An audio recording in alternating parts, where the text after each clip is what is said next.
ng tuktok. Hoy, bakit? Hello. Nandito ka? Akala ko hindi ka pa uuwi ngayon. Ha? Akala ko hindi ka pa uuwi ngayon. Uy, sakto lang yun para ano. Para Gusto ano? talaga kita kong surpresahin. Surprise sa akin. Bakit ka? Bakit parang nagtatakang-taka ka?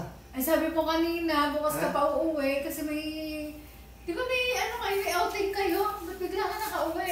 Ha? Parang takang-taka ka. Ano yung silip mo dyan? Sabi mo Hindi kasi... ka makapaniwala kasi na ako narito. Di ba birthday mo kahapon, sabi mo may outing kayo, may swimming kayo ng mga kumpare. Oo nga. Ba't uuwi ka kaagad? Eh, gusto nga kita surpresahin. Bakit? Ba't mo ako susurpresahin? Ha? Ikaw ang may birthday, ako susurpresahin mo. O, siyempre. Baka may kasama ka dito sa bahay. Yung kasama, wala akong kasama. Oo, sige. Kalkalin mo. Eh, kasi paparito si pare. Oo nga, nagpunta nga kanina dito pero umuwi na. Nagpunta na dito? Oo, pero umuwi agad siya. O, ano ginawa ni pare dito? Nagbayad lang ng utang. Nagbayad ng utang? Oo. Utang saan? Di ba mayroon kayong swimming? Ba't ka ba Huwag mong baguhin yung usapan. Anong utang saan?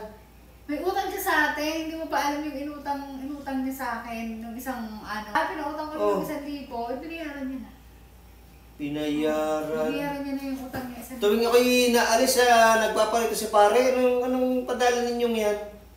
Di ba biglang umuwi? Akala ko pa bukas pa overnight yung swimming niyo Di ba overnight kayo? Oo nga. Kasi birthday mo, sabi ko, payag na nga ako magsuswimming kayo. Payag nga ako. Eh, titingnan niya kita diyan. Baka may nagsuswimming din dito ng overnight.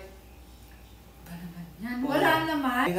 Gusto kong ma-tsempohan kayo ni pare kung anong ginagawa niyo dito. Eh, sana yung mga kaswimming mo, iniwanan mo dun. Ay, hayaan mo sila doon. Ang ano ko dito ay si kumpare, hindi ko yung kaswimming. Punta nga siya kanina dito, maliwanag pa. Nagbayad lang siya ng Maliwanag pa. utang. Tapos, umuwi na din. Pinauwi ko na, nagbayad lang siya ng utang.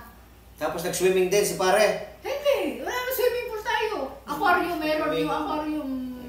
Malinis na. Baka sumisid na naman yun. Hindi sumisid, umuwi na agad. Umuwi na agad, nagbayad lang ng utang pa.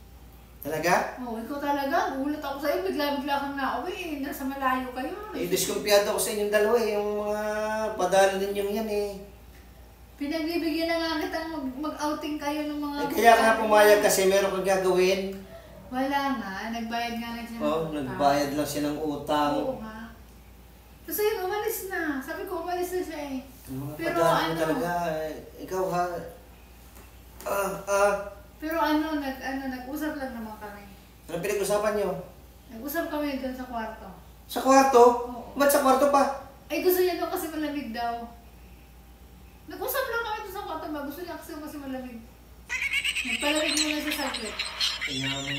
Saglit lang, kaya siya nagbayad ng utang kasi nagpalamig siya.